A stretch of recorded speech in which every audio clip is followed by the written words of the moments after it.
Hello, Jordan. Dude, it is the sale. It's the sale, Michael.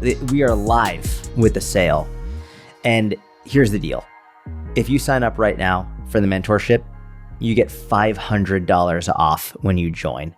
And this is the lowest price the mentorship will ever be. Okay. So if you want to join the mentorship right now, join it. Join it. Now's your chance. If you want to build your online coaching business, if you want to help people all over the world, if you want to reach more people to improve their health, their fitness, their strength, their nutrition, if you want to make an impact on the world while growing your own business, supporting yourself, supporting your family, this is it. And this is not, again, this isn't for the fucking gurus and for the high ticket nonsense. So this is just for the serious coaches who want to be better coaches with better systems, get more organized, get more serious, and learn how to help more people. That's it. And if you're in this for the long haul, if you're in this like looking for the quick fix like coaching program, this isn't that either. Like you should probably join knowing that you're going to be in it for at least 6 months bare minimum, because that's where you're going to get the best results. So if you want to join, $500 off, link is in the show notes, and you can apply there. Beautiful. Well said. Yeah, sales live. Won't be live for much longer, a week perhaps from now. And we only do this once a year. Sometimes twice a year, usually once a year. Last one was 9 months ago. So if you want to get in at the lowest cost that it'll ever be, get in now.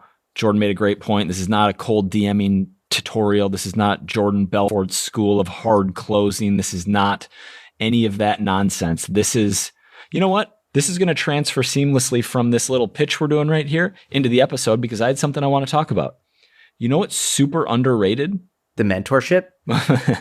No, but in terms of building a business, retention and referrals. Yep. Which comes through good coaching and helping your clients make progress, having your clients know that you actually care about them, being a good communicator, being supportive, but really through being a great coach. When you have high levels of retention and referrals, you don't need to be posting as much. You don't need to have as big of an audience. You don't need constant lead generation. You don't need to send 100 DMs per day. You don't need to do door-to-door sales. Like, that's great if you want to be a salesman or a saleswoman, but then go take a sales training or like go be a salesperson. If you want to be a great coach and build your business that way, mentorship or no mentorship, it's a better option for people who want long-term success in business. Dude, I completely agree. It's one of those things, like I've been to a lot of different fitness events, business events as a speaker, and listening to a lot of what the other speakers talk about has really blown me away, how so much of their talks are like about high-end sales tactics. And I'm just like, you don't need that.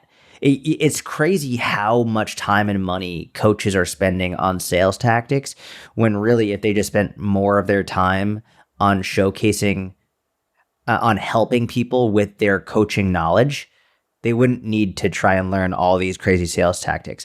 Like you're essentially learning how to try and convince someone to purchase from you, when the reality is if you just show how knowledgeable you are and how kind you are, you don't need to convince them. They're already bought in.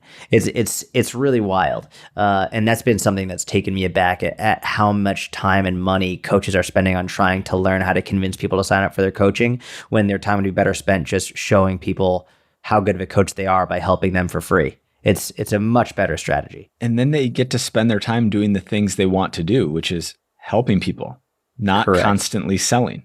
Right? Yeah, exactly. If you have people who just want to become clients without needing to spend hours on the phone or hours back and forth in DMs or 20 emails back and forth, it's much easier and much more enjoyable too. And I speak from experience when I say this, because, you know, I haven't done any lead gen since really 2018. And I'm still here coaching. So it actually works. Yes, correct. Okay. I have a story. Oh, wow. Man, you've been holding on to this one. I'm driving. It just happened this morning. I'm driving to the gym this morning. Okay. About halfway there, I pull up to, it's a little 2-lane road with a stoplight. and there's a car in front of me, and I'm the second car at the light. So there's a right turn lane. We're both going straight. I assume it's an older person. I think an older woman based on like the hair and the car. Is it like poofy hair? Little poofy. Like I can't tell if it's super bleached blonde or gray, but it's poofy and I pull up behind her. Light goes green. By the way, I don't know what you're expecting out of the story, but light goes green. She's just sitting there. Probably 5 seconds, 3-4 cars come through on the other side. And I'm patient. I'm in no rush. It's a sunny day. I'm having a great day. And I'm just sitting there. And eventually I think I don't know what she's doing, but I just give her, sleep perhaps. But I give her like a real nice little, just like barely tap the horn. Just beep, just a real nice one. Because in Minnesota, people don't really use the horn. Like New York, it's immediately slam on the horn 1 second after it goes green. In Minnesota, there's not a lot of horn. So I wait legitimately 5 seconds, which is a long time. And I give her a little dit, and then another 5 seconds and nothing. And she didn't turn around or acknowledge it. She's just sitting there. I'm like, oh, like she's having car trouble. And another few seconds goes by and there's a line of cars behind me. And, it's been 15, 20 seconds now. I'm like, okay, this lady's having car trouble. So I pull into the right turn lane to go around her. And I get around her and I don't really look over to see. I just kind of go around her, pretty slow pace, and then come back. And then as soon as I go around her and have already passed her and I'm starting to go straight through the intersection, she starts going. So it's like, okay, I don't know what was going on there, but I'm drive for a while. She's a ways behind me. Oh no. Think nothing of it. On this straight 2-lane road for about a mile. She's way back there. I think nothing of it. Are you just listening to music or a podcast or something? Listening to music, ready to go train. Get on the highway, merge onto the highway. I'm going kind of slow because there's a semi in front of me, but we both get on the highway. And kind of as soon as I get on the highway, I see this car coming up fast behind me. I'm like, it's kind of weird. And I'm on the highway now. I've merged into the left lane. There aren't a lot of cars out and about, and I'm getting up 60, 65. Dude, this is such a good story. 65. You're building this up so well. I'm loving this. This is great. 70 miles an hour. I'm in the left lane. And in the rearview mirror, I see this old lady swerving in and out of cars, catching up to me. And I'm like, you have people who are just aggressive drivers and you know who they are and you stay out of their way. You let them weave in and out of cars and just, I don't want road rage. I don't want anything. But when you have someone who is so polarized, like asleep at a stoplight for 20 seconds, like going 25 miles an hour in a 35. And then now she's weaving in and out of cars on the highway doing 70. I'm starting to get a little concerned. I'm like, is this person stable? What's going on with them? So I speed up a little bit more. I'm in the left lane, 75. I speed up a little bit more. From this old lady. I'm trying to get away from her because I don't know what's going on. I'm doing 80 in the left lane. She is on my tail. Oh my. 85 on my tail. Like, I think she's going to try and run me off the road. I'm doing 90 in the left lane on my tail. And at this point, I'm like, something's off here. Like, I don't know if it's sitting on CNN all day long. I don't know if it's prescription medication. I don't know if it's not enough things to care about. But something flipped in this lady who was asleep at the light, who now is like, I don't know what she's doing, but I'm doing 90 in the left lane and she's 3 feet behind me. Oh my gosh. And in my mind, I'm like, maybe it's not an old lady. Maybe it's like a mentally unstable person. Does she have a gun in the car? I don't know what's going on. So what I do is I slow down slightly so that there's a car next to me on the right and she's behind me. And I wait until there's an exit coming up. And then I speed up in front of the car, get into the right-hand lane and immediately exit so that she can't exit. Yeah. Like, I'm out of that situation. Like, didn't want anything going on there. Don't know what's going on with her or potential weapons or I don't know. But just like, if it was a big truck and some dude it would be pretty standard because you'd expect something if there was an altercation or, just kind of get in the right lane, let whatever happen. But this just felt like a mentally unstable person, which led me to thinking so many things throughout my workout along the lines of so many things from, okay, we should all be carrying at all times was one thought. Another was I need to get out of where I live because people are losing it. People in the West are becoming unhinged for a variety of reasons that we can go in on.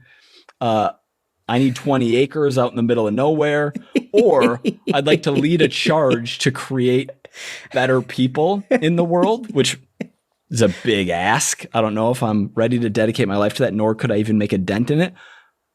But anyway, I feel like I had a brush with. Dude, that's crazy. Yeah, it was so bizarre. That was also a bold move, like to go right next to someone and like almost like box yourself in a little bit. I understand the tactic to then like speed up and make it so she couldn't exit. That was a bold move. It was for like 5 seconds. Well, what was my other option? I wasn't going to do 110 on this road.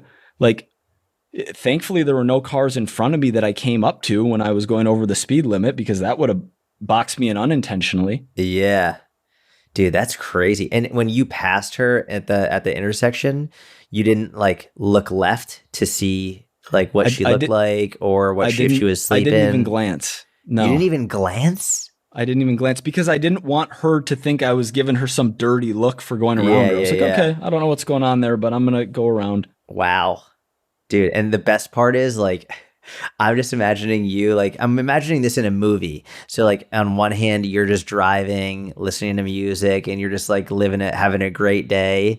But then it switches to her scene and she's just fucking pissed. And she's like, that motherfucker. Mm-hmm, she's just so mad.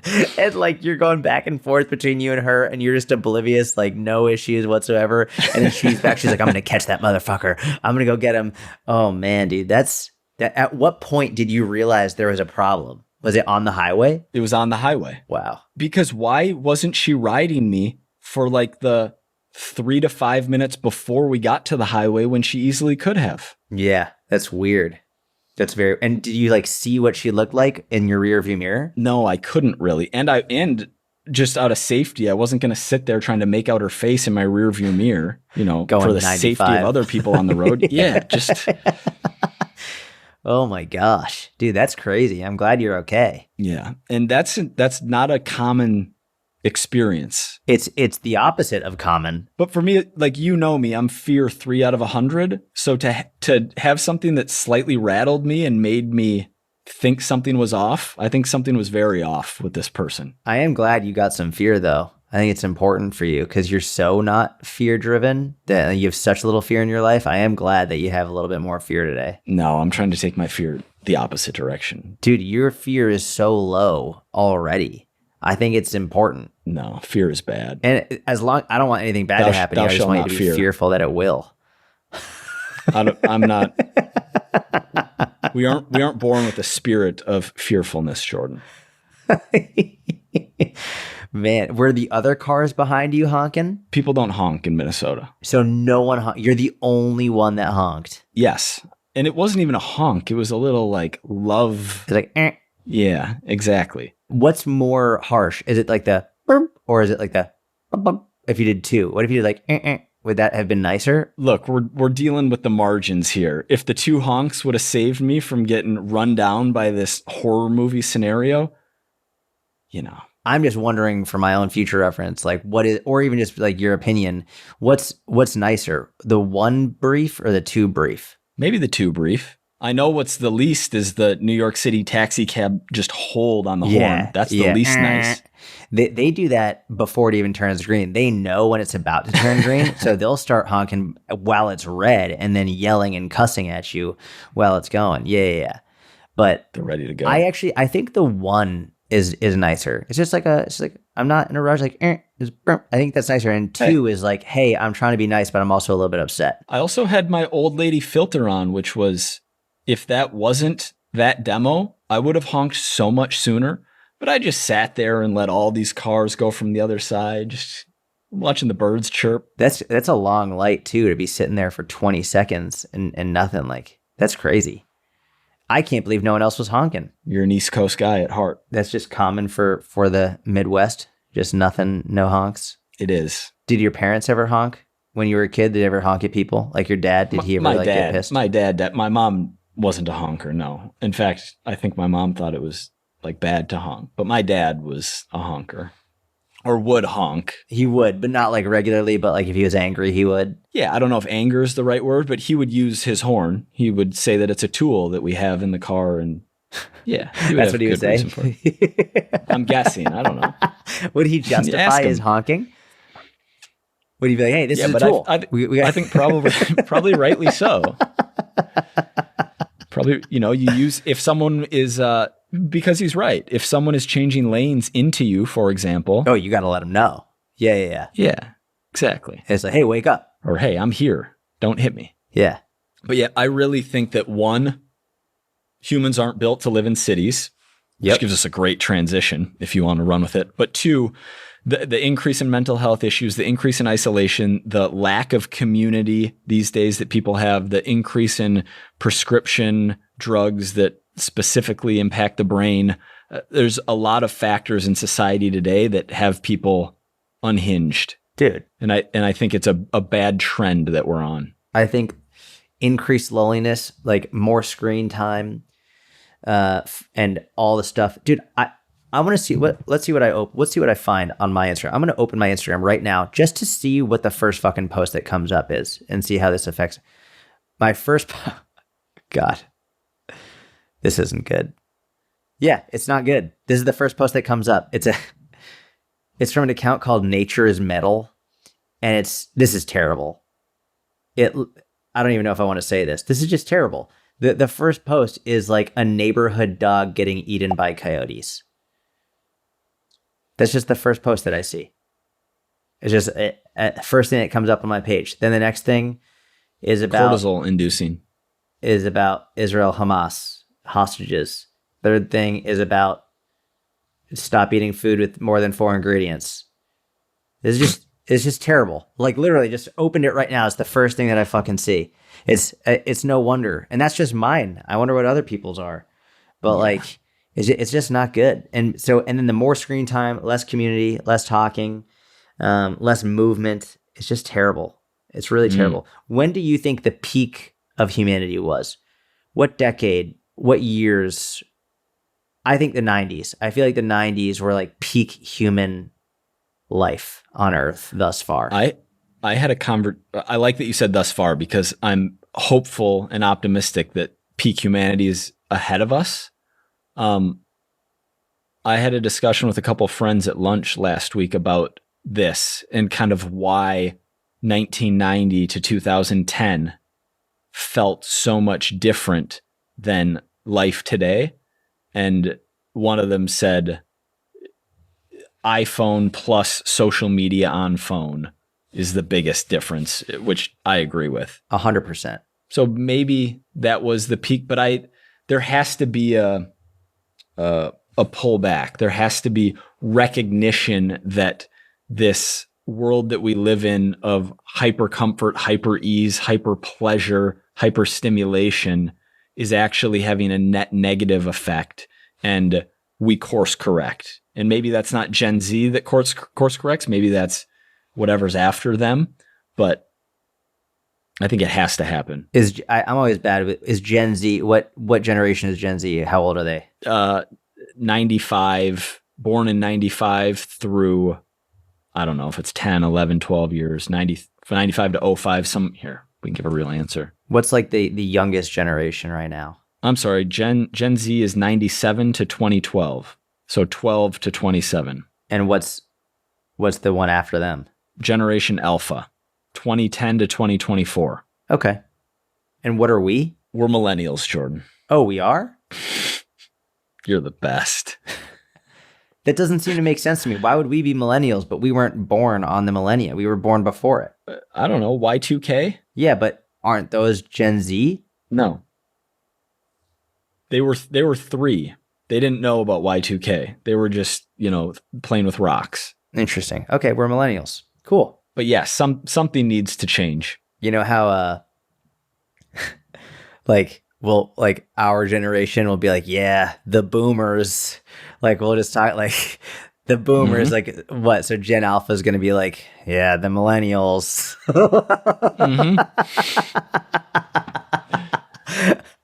Yeah, that's the right gap. That's actually Yeah. weird when you put it like that. Yeah, those millennials, though, they're fucking can't do anything. They There's can't time travel. They can't figure out the time machine. what's interesting is we are the last generation that remembers pre-internet era. And actually, had a childhood that didn't involve the internet. Yeah. There were video games, obviously, but there was more activity, more outdoors, more play, more community. I have it on my list to read this new book, The Anxious Generation by Jonathan Haidt, which is about the effects of social media and cell phone use on kids who grew up native to the platforms. Interesting. So I'll share if there's anything interesting that comes from there. Speaking of cities, though, that we kind of got to this, but you shared with me an interesting Instagram post about walking in an urban environment versus walking in nature versus being sedentary. Wasn't that cool? Yeah, it was breaking down a study showing the differences, like if you don't walk versus if you walk in a city versus if you walk in nature.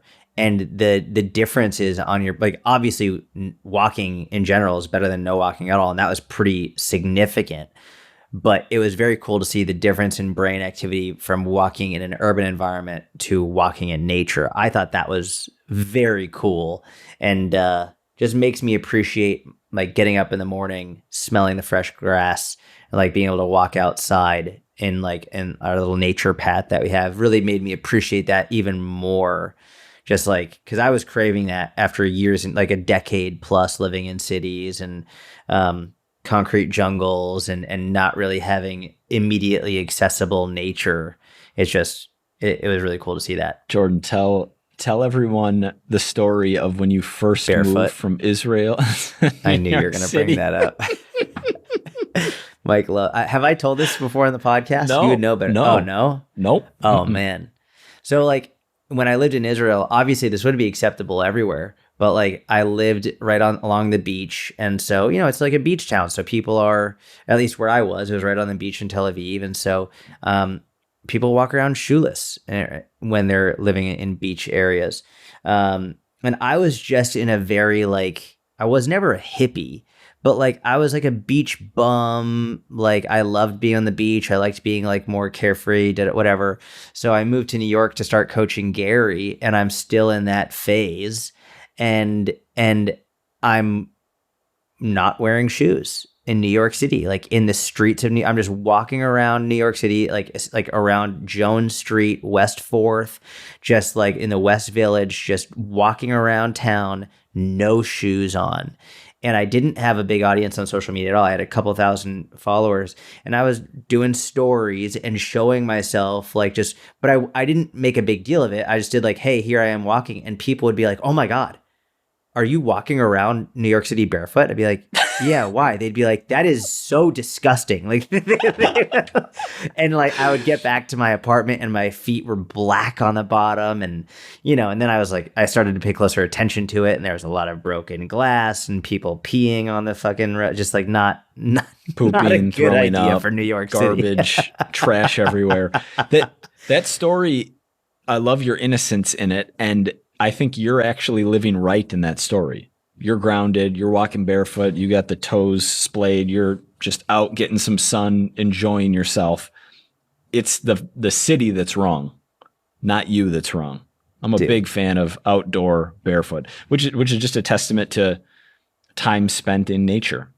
Back to that study, there was additional benefits on the brain scan. I didn't dive into the study. I just kind of skimmed the Instagram post that you sent me, but the brain scan after walking in nature was better than the brain scan after walking through an urban environment. Yeah. It's super cool. Also, just like having immediate access to nature is very nice. It's like it's very calming. Like walk out my door, boom, I can be in nature very quickly, and I can hear the birds chirping, and I can see the stars at night, and like just having all in the city. You can't see the stars, especially not in something like New York City. There's so much light pollution that like you don't see stars. Versus when you're in an area with far less light, you're able to see the stars. And like I don't know, for me, it's been wonderful. And it was funny. My wife and I were talking about this yesterday, the day before, and she was like, "I don't think I could ever move back to a city. It's just I feel so much more calm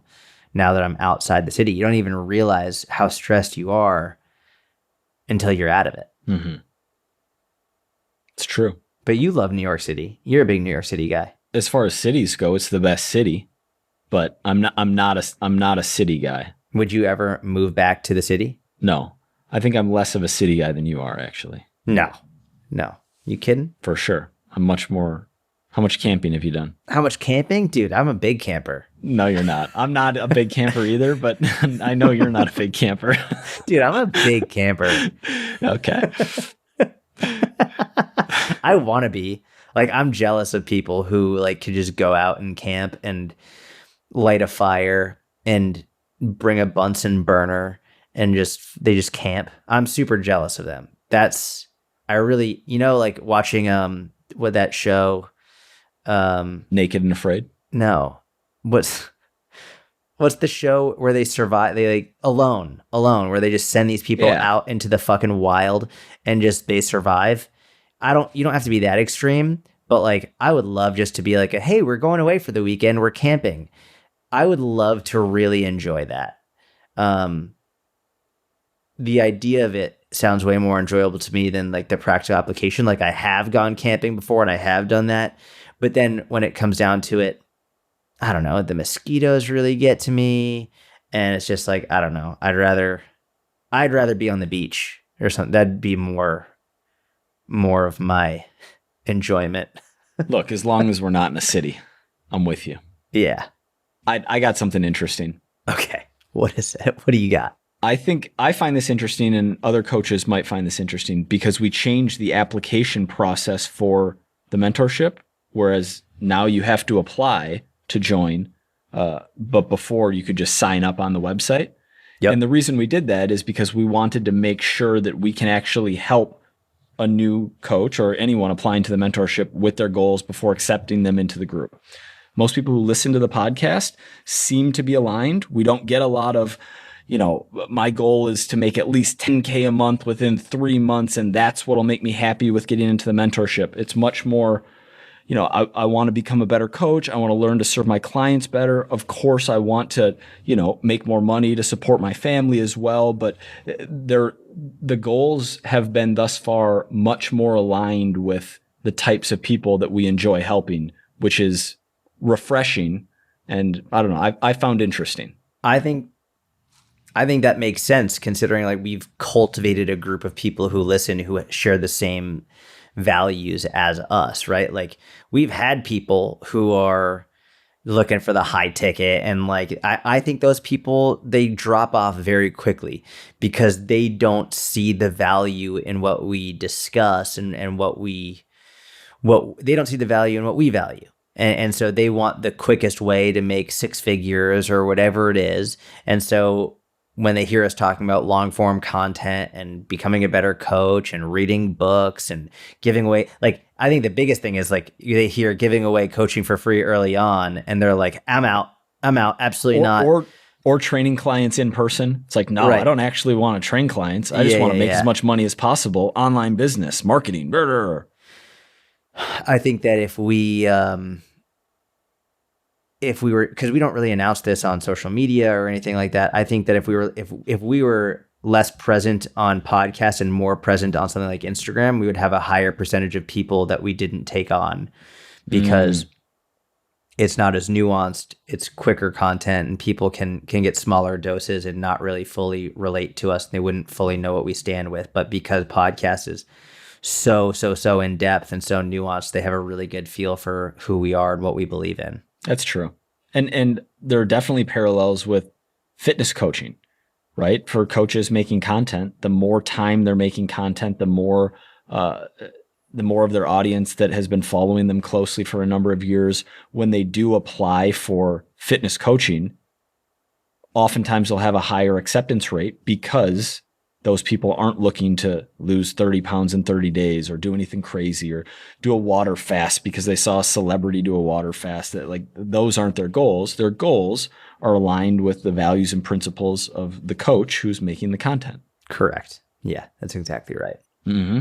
Okay, I got a question. It's from Drunken Som. He said, what is your number one philosophy/goal as a trainer? You want to start with this one? Oh, man. All right. You're going to take all the time to think, and I'll just have to put it out there right off the top of my head. Or it's vice versa. No. So here's what I think. I'll go first. Here's what I think. First, he said as a trainer, not as a business owner, which I think is an important distinction to make. Because obviously you can be both at the same time, but I think it's sort of like a Venn diagram. You have your trainer brain, you have your your business owner brain, and you want to merge them together to get the best of both worlds. But also there are separate entities that need to be separate in order so that you can have the best of both, because they are very unique and individual. So as a trainer, my number one, I almost think of it, and I'm not a doctor at all. I am not a doctor, period, end of story, not a doctor. But one thing that doctors, part of their oath is first do no harm, which I think is a really important, it's an important philosophy. It's an important tool. It's an important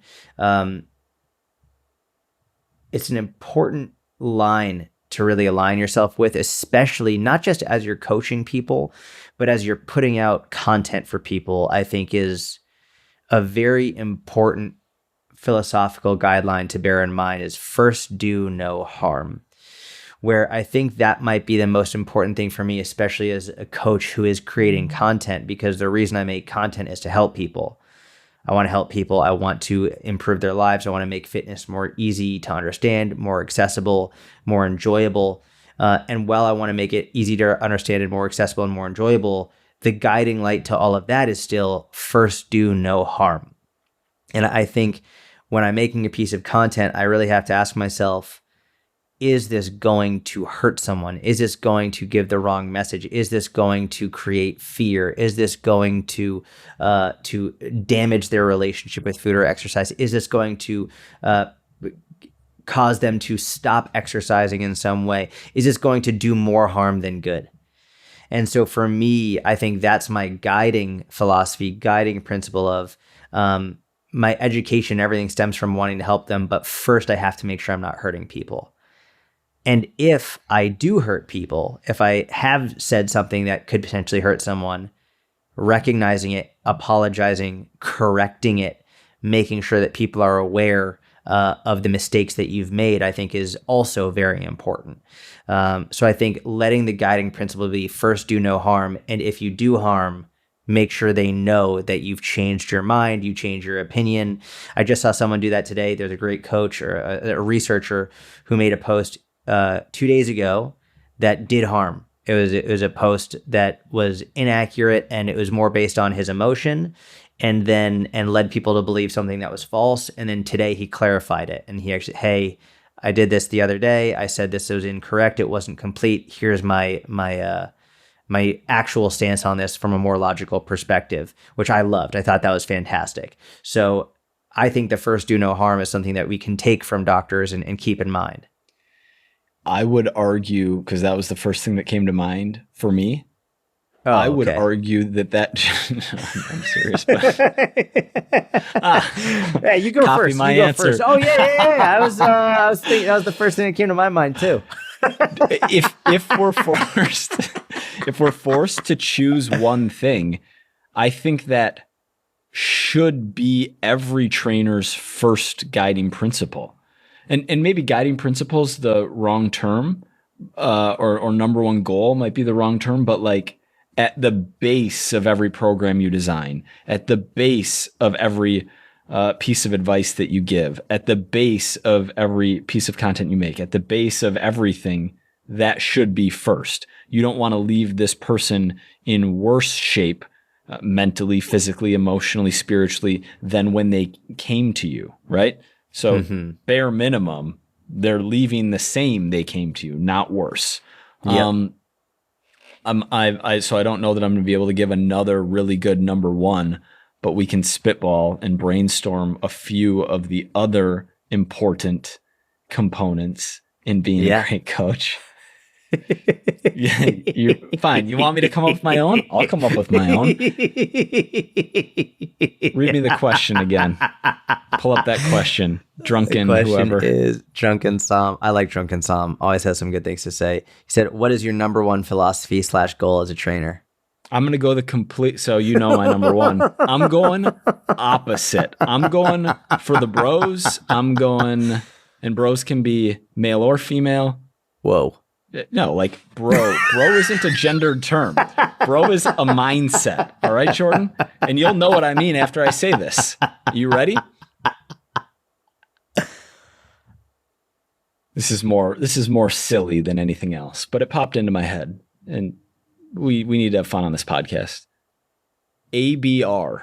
Oh, wow. Always be recomping. Okay, I like that. It's not actually true though. It's really hard to follow. It's really hard to follow the doctor's oath, because you can't always recomp or you eventually die. If you're always recomping, you end up with zero fat and like all of the muscle. There are so many things. We just talked a little bit about this in the Q&A with the mentorship that we did, but progressive overload is obviously a crucial factor in almost all training programs. And that doesn't just mean weight on the bar. There are other ways to make progress in the gym. It can be progress around technique. It could be something as simple as progress around adherence to training. If you have someone who's very untrained and you go from being extremely sedentary to getting them moving on a regular basis, that's progressive overload. That's a form of progressive overload. It can be via time under tension. It can be via volume, number of sets, number of reps. There are many ways, but trying to improve in some measurable way and focusing on always having that goal as a component to a training program. Making programs as easy to adhere to as possible, or something we've talked about a lot on here is not letting a client quit on themselves, quit on fitness, quit on. Oh, I bet you were just about to say that. That's what I was going to say. I bet you were on the tip of your tongue, Jordan. Sure. That's the other one. Yes. Okay. I bet it is. Doctor's oath.